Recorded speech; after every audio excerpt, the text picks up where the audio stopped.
the issue of domestic abuse in various families in the country. And we've also heard that the President of the Federal Republic of Nigeria recently has granted pardon to 153 persons that were convicted. And in these 153 persons, there are some politicians that were convicted, ex-governors and so on. So we're looking at all that today, and we'll throw the phone lines open for you to also call and then participate in the program. Today, I'm alone for now, but Tony is on the way to join me with one other lawyer. So as we wait for them, we start the program while we wait for them. And I will soon open the phone line so that everybody can call and participate. So back to the first story, talking about domestic abuses in families and so on.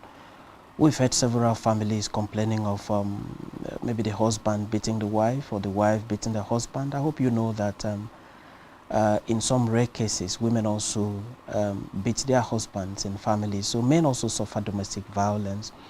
But I think the larger proportion of it is suffered by women in so many parts of the country, which unfortunately has led to the demise of a couple of women in society. And it begs the question, what does the law say about this?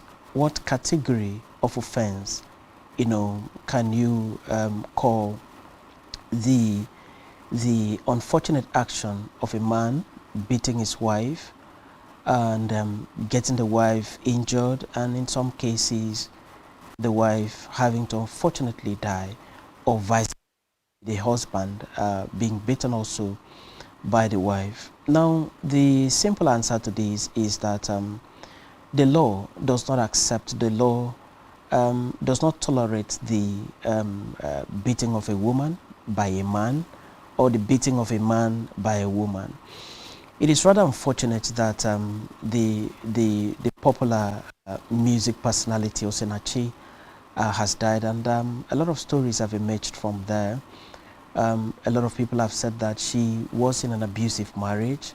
The husband has also said he was not abusing the wife, and so on. But whatever the truth is, the unfortunate fact remains that Osinachi is not alive to tell the story.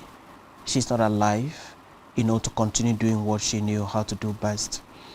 And so the issues of law are that the beating of a wife by the husband is totally unacceptable. And what do you do when this happens? When this happens, anybody that suffers this is expected to speak up, expected to go tell the police, expected to report it to security agencies, expected to report, domestic abuses, to ensure that this is handled without someone's life, being lost in the process. Now, there are so many laws surrounding this. For instance, in Akwa Ibom, there is the Violence Against Persons Act. Violence Against Persons Law, which was signed by the governor of Akwa Ibom State into law. I think it was signed shortly after the COVID, which was, I think, 2 years ago. And that law has specifically stated that it is unacceptable for anybody to lay his hands on another in the family. So it's unacceptable for the man to lay his hands on the wife. It's also unacceptable for the wife to lay her hands on the husband. And the law has provided lots of punishment, for anyone who is found to have done this. In fact, the law has permitted that the lawyer for the plaintiff can go to the court by ex parte motion. You don't even need to put the other person on notice by the provisions of that law. And so it allows the lawyer to go to the court ex parte and say, my lord, there is need to this order. If this order is not met, someone is going to die, and that will be unacceptable to the law and unacceptable also to humanity. And judges have been given the power in law to intervene in such situation and ensure that the life of the person that has been threatened in the family, is protected, that the life of the person that has been threatened in the family is not wasted away the way so many lives have been wasted away. So I think this one deserves commendation from, for the Akwa Ibom State House of Assembly for thinking it necessary to sign this into law.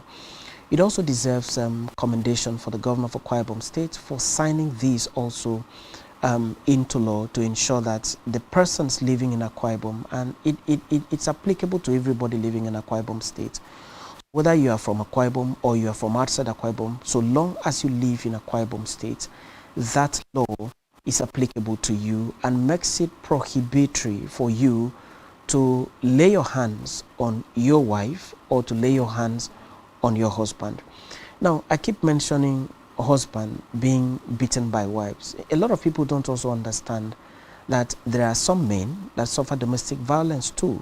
There are some men that have their wives beating them, and we've seen instances where the men have had to run to court and say, "My lord, I do not want this marriage anymore because my wife has been beating me." It's rare, but it happens, and most men don't also want to say it out because of societal concerns, societal factors. You know, any man who comes out to say, "I was beaten by my wife," is mostly seen as a weakling, and therefore a lot of men don't want to, present themselves as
so I will soon open the phone line, so please display the numbers.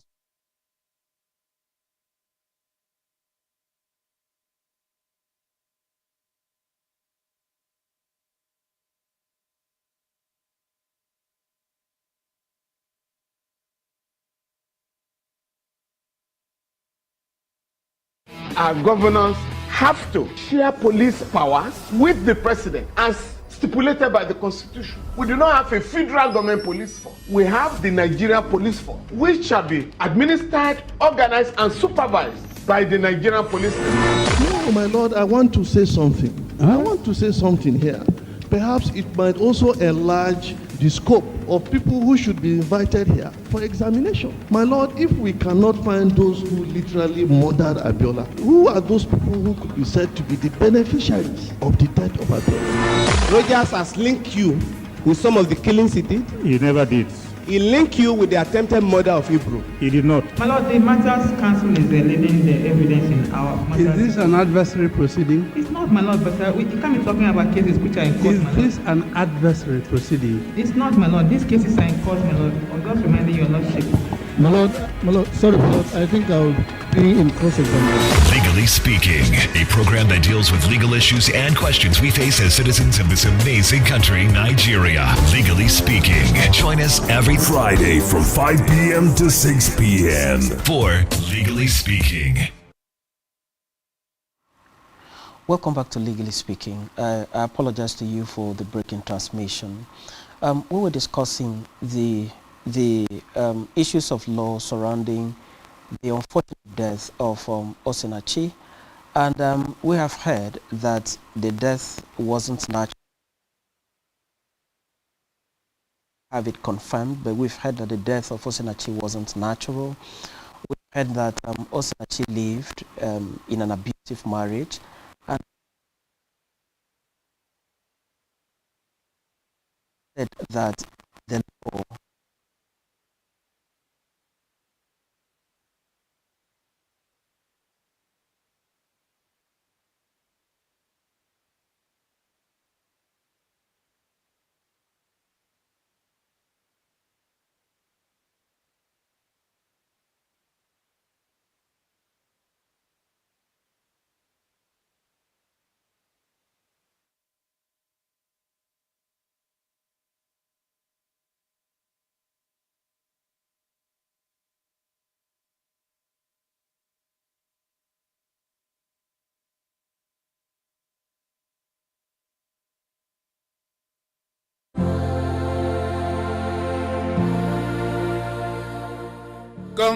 Kong, Ukpabio. Iyayo. Ukpabio. Iyayo. Ukpabio. Iyayo.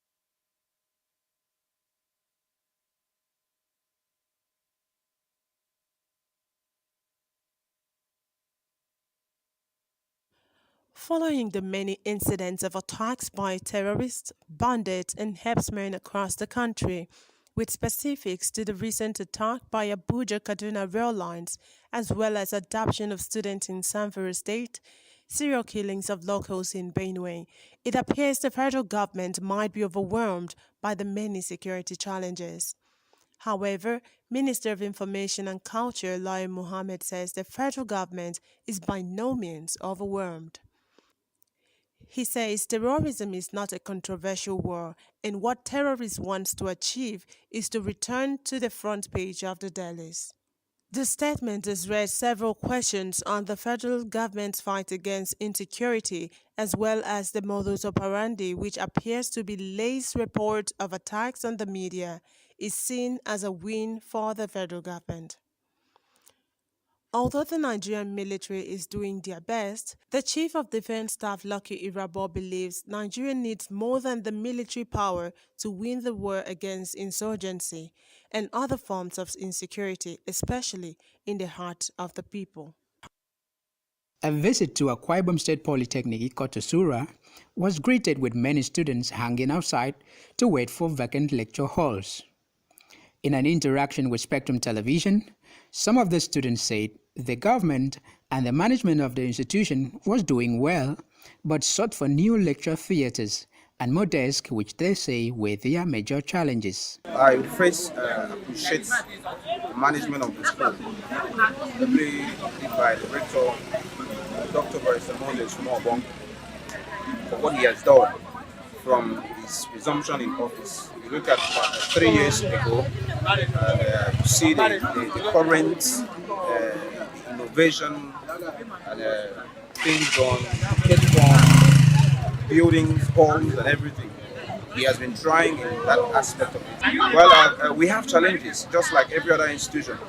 And one of the challenges that we have is a lecture hall, which our rector has tried his own best. The management, they have tried their best in providing lecture halls for students. As you can see, the students are outside because of there's no lecture hall.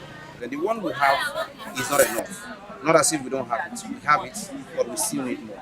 My department, the hall we use is not that conducive, whereby there is no ventilation, in the sense that our fans are not working, and we do sit either 4 students on seats. So my appeal to the government or to the school authority is that they should help us with more seats, and also they should make our fans to work. The challenges we are facing now is anytime the school have exams, we will be forced to evacuate our hall. We need more chairs.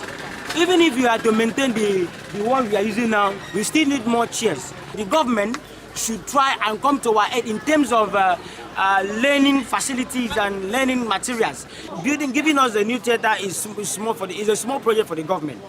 So let them come and create a spacious hall for all the students. Responding on behalf of the institution, the Dean of Students, Mr. Emmanuel Moore, said the management was doing more to give students a conducive environment for learning. The present rector is doing well. He has tried to ensure that he has given the students enabling environment for them to study. If you look at classrooms, if you look at the environment generally, I think you can attest to it. The environment is very clean.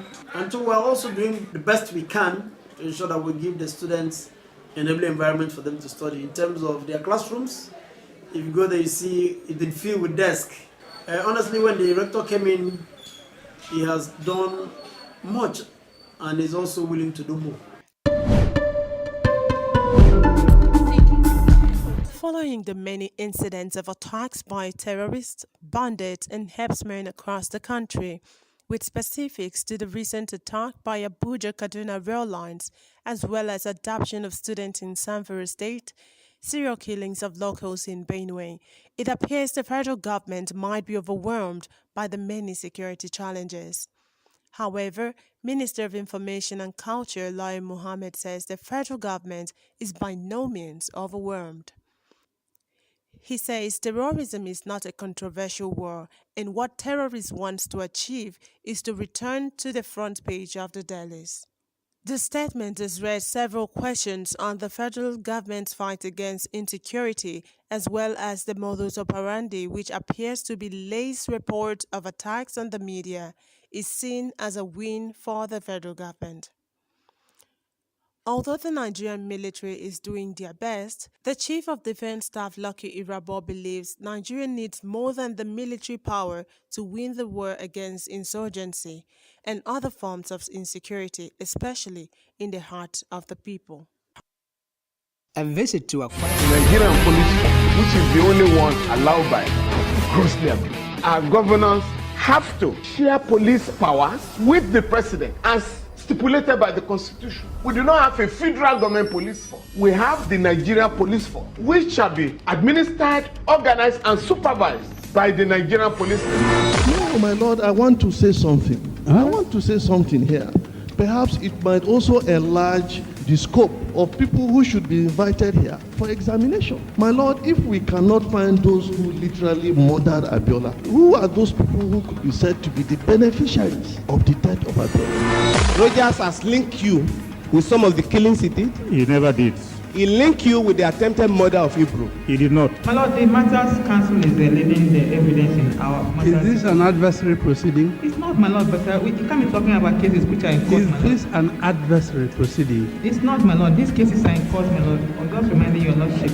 My Lord, sorry, my Lord, I think I'll be in cross-examination. Legally Speaking, a program that deals with legal issues and questions we face as citizens of this amazing country, Nigeria. Legally Speaking. Join us every Friday from 5 p.m. to 6 p.m. for Legally Speaking.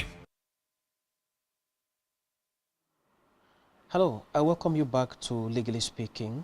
Shortly before the break in transmission and the advert, we were discussing the issues of law surrounding the story of Osinachi, the very lovely music, the very lovely Christian singer who lost her life not many days ago.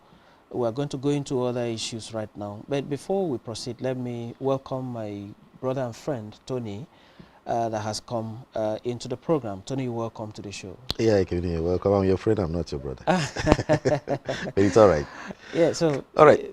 Sincere apologies for coming in very late. We did not know the road has become so deplorable. It is horrible. I don't know how you flew down here, but thank God we are here. All right, let's see how we can catch up with time. Today is Good Friday, and a lot of things happen on Good Friday, including the story of Barnabas. For those of us that are Christians, there was a pardon and there was a conviction. In Nigeria, the same thing happened. There has been a pardon. I don't know if there's been a conviction. The pardon was about 159 convicted Nigerians that the commission, what they call it, Commission for Prerogative of Mercy, House of the State's Executive Council, Council of States, decided that these 159 people deserved pardon or clemency, and they included 159 of them. But the news is that Joshua Dariye, the former Plateau State Governor, and Jolin Yame, the former Taraba State Governor, are among the 159 lucky Barabbas of 2022. Now, it has raised a lot of legal issues. These are governors that were convicted of serious offenses of money laundering and misuse of public funds. The High Court convicted them for 12 years. The Court of Appeal reduced the sentencing to 10, and the Supreme Court confirmed it, only for the Council of State to come to say, well, we find you pardonable. The offenses were not that grievous. What's your opinion on that position, sir? Well, the first thing is, does the law give the president the power? The president of Council of States.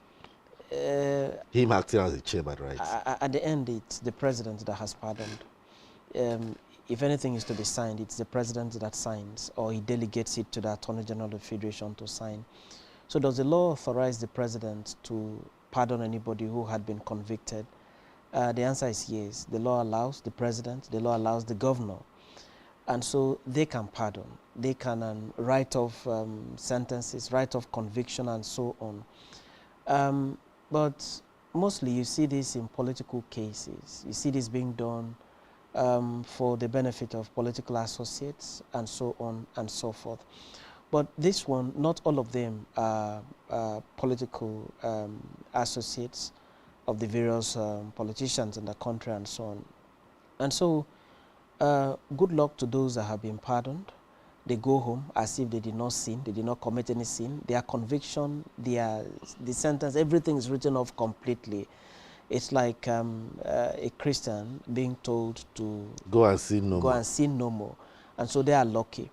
But you see, it begs the question about what happens to the ordinary Nigerian whose name is not known, you know, who just fell on the wrong side of the law for the first time, and then he was taken to the court, and then he was sentenced to terms of imprisonment. And then he goes there to stay. This guy stole minimally 2.7 billion naira. Minimally. Could have been more. Okay, so it begs the question about the place of equality before the law, the place of justice. If the common man is allowed to languish in prison custody for the complete term, especially if you take your matter from the trial court, go to the Court of Appeal, go to the Supreme Court, and the Supreme Court confirms your conviction, in most cases, those people stay and serve out their terms. You know, last week we were talking about this fellow that stole a torchlight and is it 2,000, is it 200 or 2,000 naira that was sentenced to death. And he's most likely going to face a full sentence of death because nobody would consider him worthy of pardon or even clemency. You know, exactly. And so when you see Joshua Dariye, he was prosecuted by the EFCC, found guilty by the 3 layers of the court. You know, if the trial court had made mistake, the Court of Appeal, you know, was also in the matter. The Supreme Court also confirmed it and then sent him to go serve prison term, which is supposed to be as a deterrent to others and so on. But now he's been pardoned by the Council of State. And the Council of State is made up of ex-presidents of Nigeria and also the sitting president of Nigeria.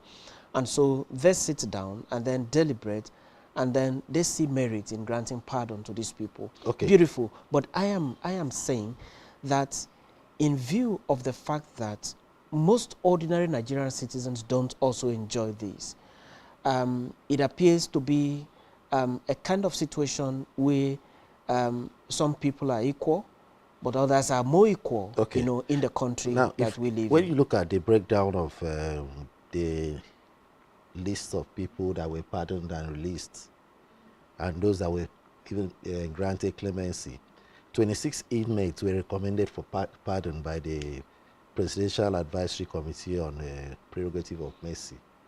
Now, 85 were ex-convicts. That means those that had served their term and had been released, but they were recommended for pardon. Pardon simply means washing away their sins, so the conviction does not exist again against them. Then one had already died, but he was pardoned. Okay, now 27 was for clemency, 13 inmates had their sentences reviewed, and 10 of them, their sentences were reviewed from death sentence to life imprisonment. Now, this review shows that, okay, some work had been done. But why do you pardon? Why don't you give clemency to the governors so that they still stay longer, having regards to the enormity of the offense? Well, you know, when the governors are pardoned, it means that there are no more ex-convicts. It means that they can contest election again, and so on. So it gives the impression that there appears to be some political undertone to favor members of political parties, to favor the big wigs, you know, in the political sphere of the country. Lucky, I mean, they are lucky. I congratulate them. Their prayers have worked for them. But it begs the question about the fate of the ordinary Nigerian citizen who doesn't have the name, who doesn't have someone to present him to the presidency or to the Council of State. Before we get to the ordinary Nigerian citizen, this administration came in riding on the horseback of fight against corruption. They declared they be tough on corruption. Now, as soon as this man, the 2 big fishes of EFCC were sent to prison, you remember what happened to Orji Sokal of Abia State? He walked away because of 1 or 2 technicalities. EFCC tried to rearrange him because he was duly convicted.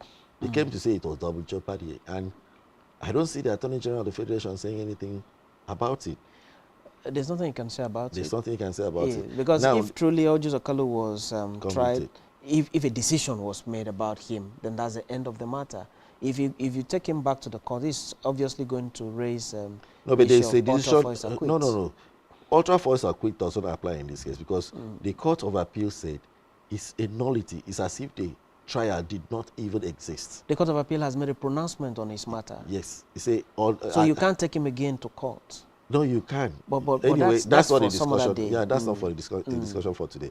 Now, a lot of people will be asking this question because the anti-corruption fight. Yes. Before now, many people weren't aware that this tool can be used to support the cronies of the governors.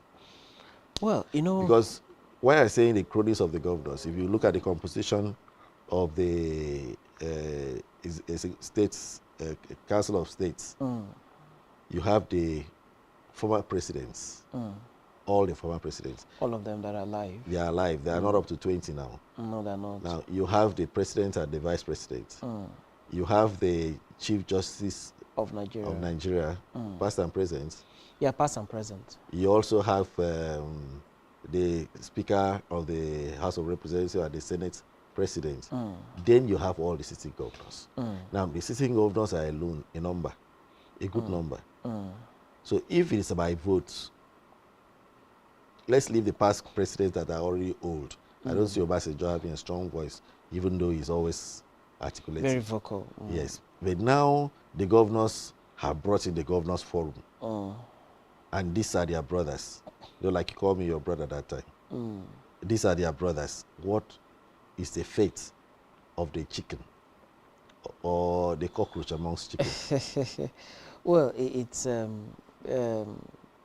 something that is going to engage a lot of minds in the country. Yeah. Commentaries, because if you're fighting corruption and this was your poster boy, your poster boy conviction. Yes, and even the EFCC, it's enough to dampen their morale about risking their lives to go all out, get someone, I mean, gather evidence to present against someone in court, which is not a small thing. And at the end, they're able to secure conviction. Okay. And it means that the conviction secured by the EFCC was rock solid, so to say, because it moved from the trial court to the Court of Appeal to the Supreme Court, and the Supreme Court still said that the EFCC was right. For you to have concurrent judgment to the highest court in the land, it shows that you had done a whole lot of work. A lot of lives may have been risked and so on. But all of a sudden, EFCC is hearing that these persons have been asked to go home and seen no more. There's no indication that they are going to refund even the money that they had been found to have been. Okay, before you talk about the refunds, because that's where I'm coming from, too. We will open the phone lines now. Did you open the phone lines before now? I didn't. All right, the phone lines will be open now. The numbers to call will be 090-222-31011. I repeat that number, 090-222-31011. The alternative number to call will be 081-762-48565. Alternative number again, 081-762-48565. The lines are open now. Yes, we were talking about reforms because that's the angle I was most interested in. What happens to all the properties that were to be seized? Let's take this call. Hello. Hello. All right, we think we lost that call. Because it's very important when you have pardoned a person, a convict. The idea of pardon simply says your sins have been washed. There's nothing against you. Your conviction has been upturned totally. That will include if there were refunds of monies that were supposed to be refunded to the federal government. It will include that. Oh, certainly. You know, like you said, the pardon means your sins are written off completely. Your sins are written off.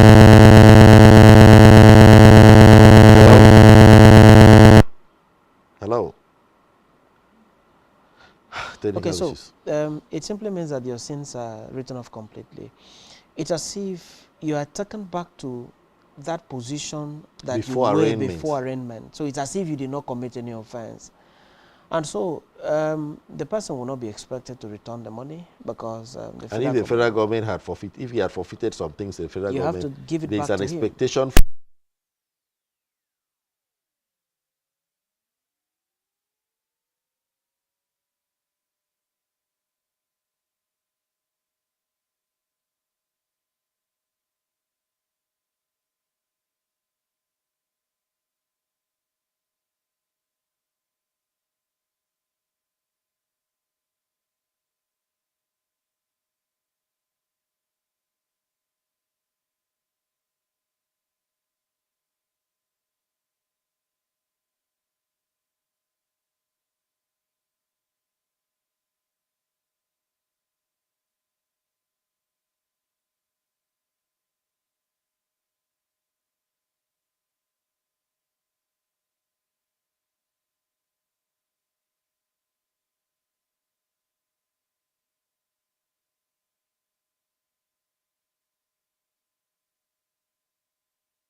Go Ibarra. Open the phone lines. Yeah, we could. You know.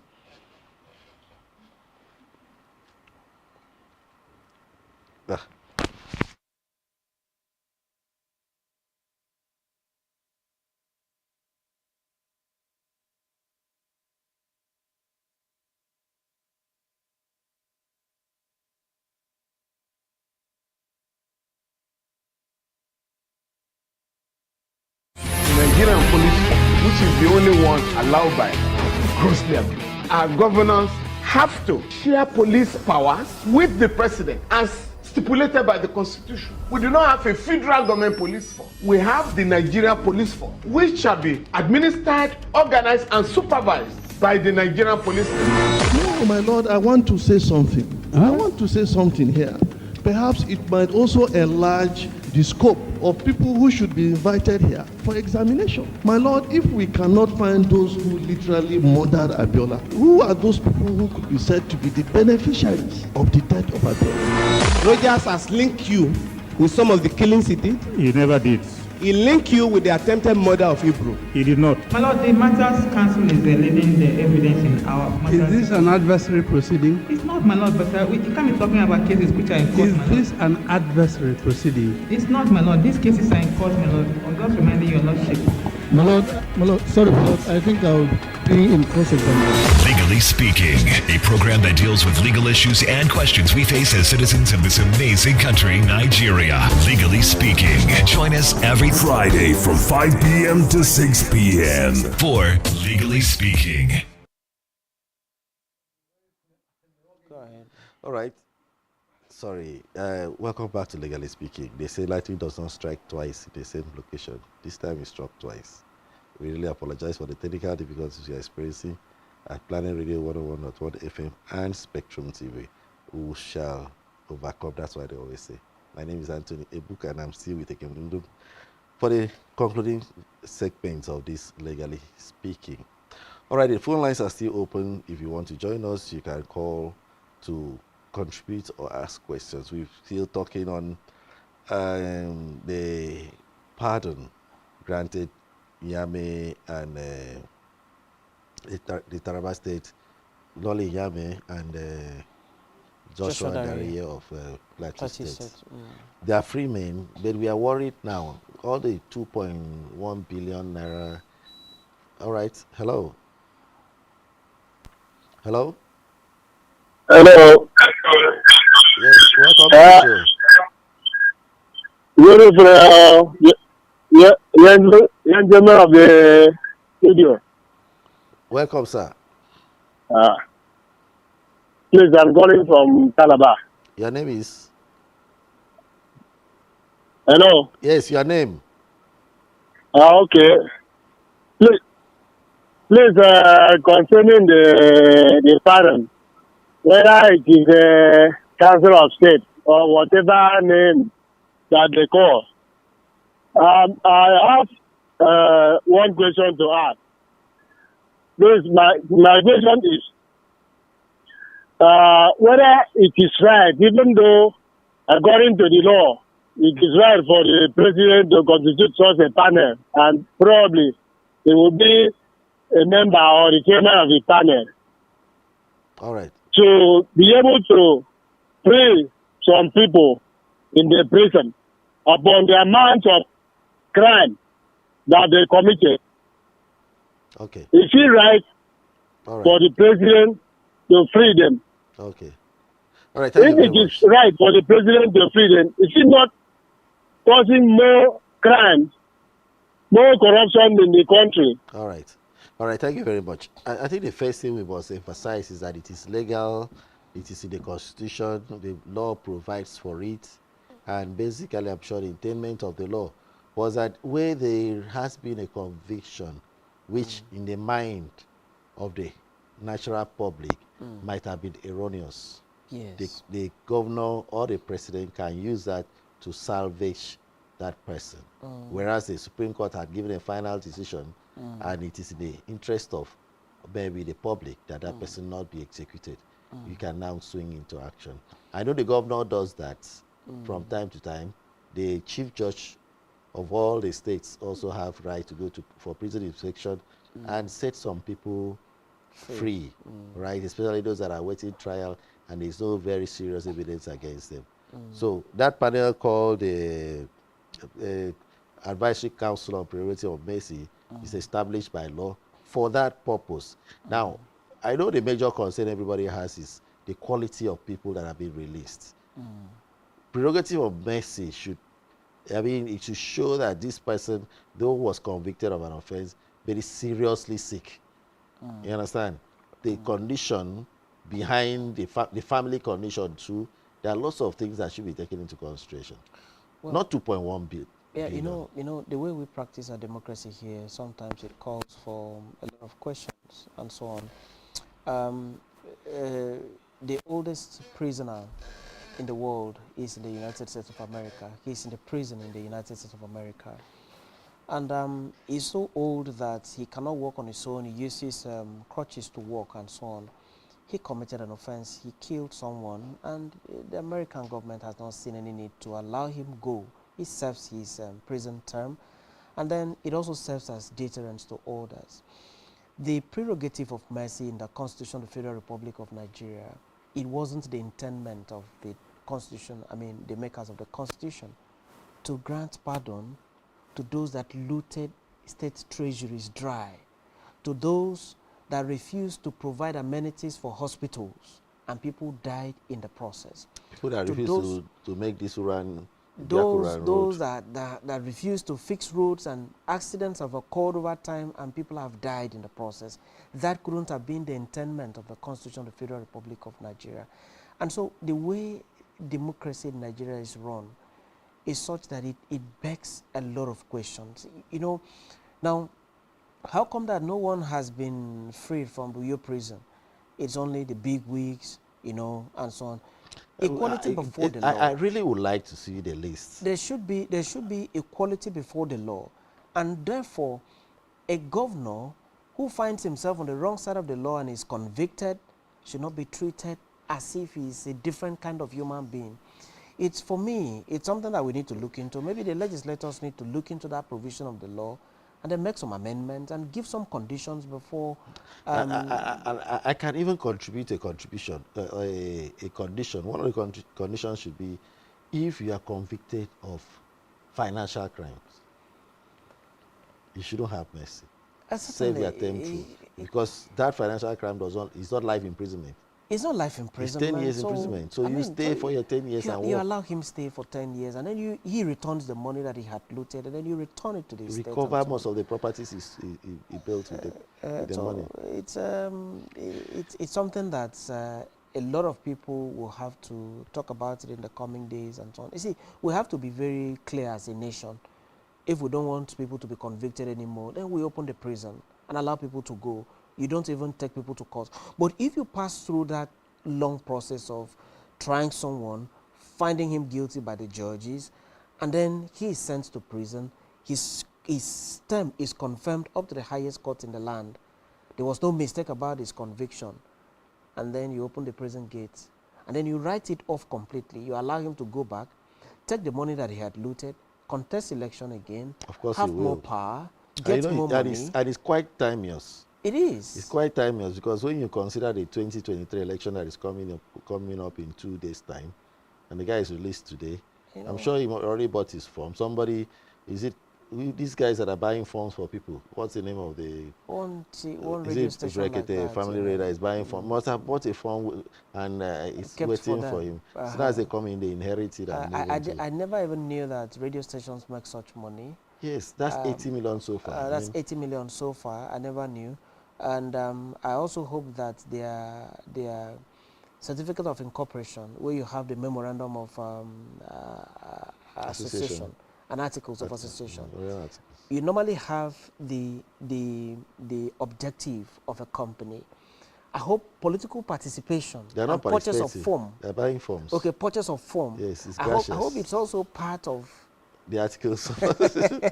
So anyway, I think it's also important for us to clarify between clemency and pardon. Clemency is simply reducing sentences. You are still guilty of the offense. You've not been forgiven. they've only reduced their sentence maybe from life imprisonment to 20 years, or to the term you have served so far, but you still stand an ex-convict. So for the people that were granted clemency, the prerogative of mercy, state council simply reduced their sentence. Those that were sentenced to death, either by hanging or whatever means, were committed to life imprisonment by clemency. But for pardon, pardon just makes you an ekemini who has not committed any offense, has not sinned, and has nothing behind his name. If we key his name into any record, criminal, nothing will show. It's as clean as clean. So that's how it is. But you know, the way things go in the country, it's possible that maybe the next government will come, and for those that have been granted clemency, perhaps the next government will come and then grant them, you know. That depends on who and who is in that class. Even this government before the government depends on exists, whose name is in that class. You know, that's the way it is. No one is so sure of what's going to happen in the next couple of months, in the next couple of years, whether these people that have been granted clemency will now be pardoned, allowed to go completely by the next administration. But you see, in as much as the laws will say have to be implemented by the president, by his prerogative and so on, but let whoever is giving this pardon understand that some of these persons had caused serious injuries to families, mourning to families. Okay. You know, and therefore balance it between the requirement of the law, expectation of society, and also the grief of the families. Yeah, understand we are totally out of time. But let me ask you this question. You are aware this is Good Friday? Yes. And in Good Friday, what the Lord expects from you is forgiveness of sin. Even Jesus Christ never forgave this number of people that had stolen so much money from their states. In one sitting. You know, in one sitting. You know, it's stolen so much money from their states, refused to fix hospitals, refused to fix roads. So in your opinion, this Good Friday has become a bad Friday. No, it's not a bad Friday. It's a Good Friday. It comes with its goodies and so on. Anyway. But I do think that in granting pardon, the federal government of Nigeria should consider a lot of factors, anyway, and not only political factors. Yes, we have considered some of these things. At the beginning, you started with the issue of Osinachi and the domestic violence, as in quotes, yes, as alleged that led to the death of that very beautiful singer. And we've concluded with the story of Yame, Dolly Yame, and Joshua Darie, two fine gentlemen that are doing well in custody and didn't require coming out. But it's in the spirit of the period, the season. They've been forgiven, and I hope the Nigerian public will also find space in their hearts to forgive them. That's the size of Legally Speaking today. Kevin Edeba has been with me. My name is Anthony Ebuk. I hope and believe everything you do from now this Good Friday till next week Friday, when we meet again, will be legal.